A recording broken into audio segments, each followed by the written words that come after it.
नमस्कार, मेरा नाम बच्चन सिंह है।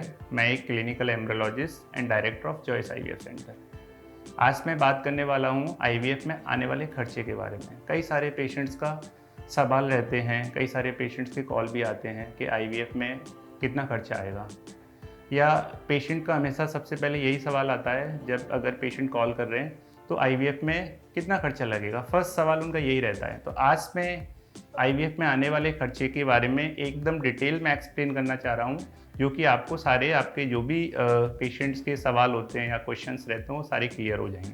तो आप वीडियो में अंत तक बने रहें और हमारे वीडियो को लास्ट तक ज़रूर देखें।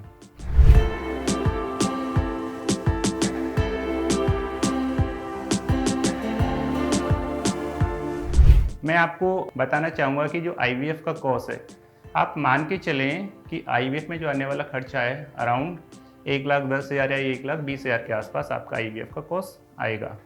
अगर मैं इस 1,20,000 को अगर आपको एक्सप्लेन करता हूँ कि ये किस किस चीज़ में खर्चा आएगा, तो आप समझें कि जो सबसे ज़्यादा जो कॉस्ट आने वाला है आईवीएफ में वो इंजेक्शंस का कॉस्ट होता है, जो कि हार्मोन्स के इंजेक्शंस होते हैं, जो यूजली 9 से 10 दिन लगते हैं। ये हार्मोन्स के इंजेक्शंस हम यूजली पीरियड के दूसरे दिन से स्टार्ट करेंगे, जो 9 से 10 दिन लग के जब अंडे रेडी हो जाते हैं तो उन अंडों को बाहर निकाल लिया जाता है।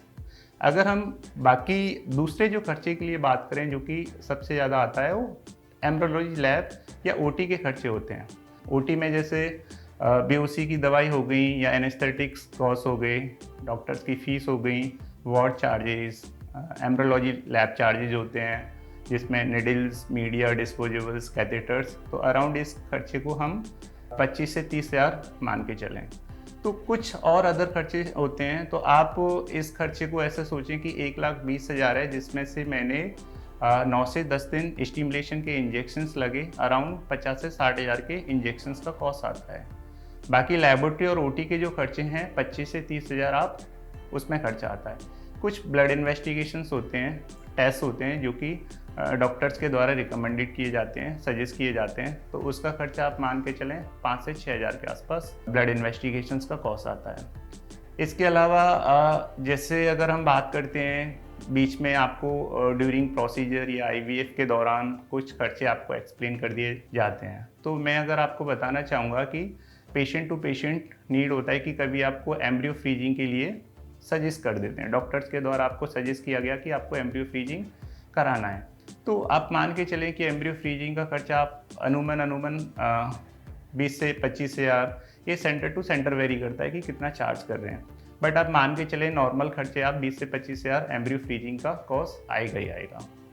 ये अगर टोटल इनको हम मान के चलें कि इंजेक्शंस का कॉस्ट 50 से 60,000, इन्वेस्टिगेशंस का cost 5,000 and lab charges around 25 से 30,000 और इन्वेस्टिगेशंस का कॉस्ट ये अराउंड 1,10,000 या 1,20,000 के आसपास इसका कॉस्ट आता है। इसके अलावा जैसे कुछ पेशेंट्स के सवाल रहते हैं, डॉक्टर साहब इसके बाद अगर कुछ और खर्चे तो नहीं रहेंगे या इसके बाद कोई हिडन चार्जेस तो नहीं है, तो मैं पेशेंट को समझाना चाहूँगा कि हाँ, कुछ खर्चे जैसे रहते हैं हिडन कॉस्ट, आपको ये खर्चे डॉक्टर्स के द्वारा ड्यूरिंग प्रोसीजर या डे 1 पे जब आप काउंसलिंग लेते हैं तो तभी आपको ये खर्चे समझा दिए जाते हैं।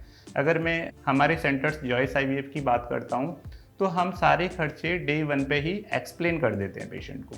कुछ हिडन कॉस्ट रहते हैं, जैसे मैं फॉर एग्जांपल आपको देता हूँ, आपको ब्लास्टोसिस हो गया। अब ब्लास्टोसिस होता क्या है बेसिकली, तो ऐसे जब हम एम्ब्रियो कल्चर करते हैं तो यूजली तीसरे दिन के भ्रूण को अगर 5वें दिन तक अगर हम लेके जा रहे हैं, कल्चर कराना है 5वें या 6वें दिन तक, तो उस भ्रूण को तीसरे दिन से 5वें दिन तक कल्चर कराना है, तो उसको हमें एक मीडिया में शिफ्ट करना है, तो उसके कॉस्ट आपके एक्स्ट्रा ऐड हो जाते हैं। तो ये जैसे एडन कॉस्ट आ गया।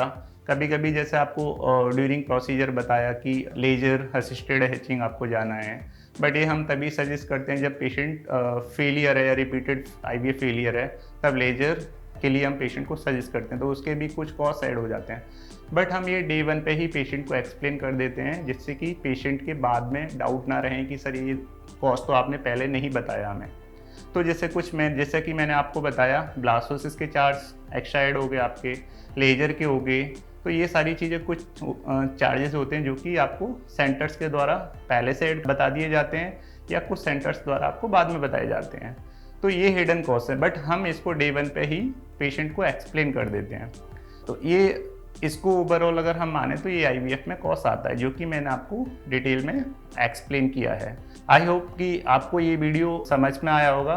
वीडियो से रिलेटेड अगर आपके कोई सवाल हैं या जवाब हैं तो नीचे दिए गए कमेंट बॉक्स में जाकर आप हमें कमेंट कर सकते हैं, जिससे कि हम आपके कमेंट का जल्दी से जल्दी जवाब दे सकें।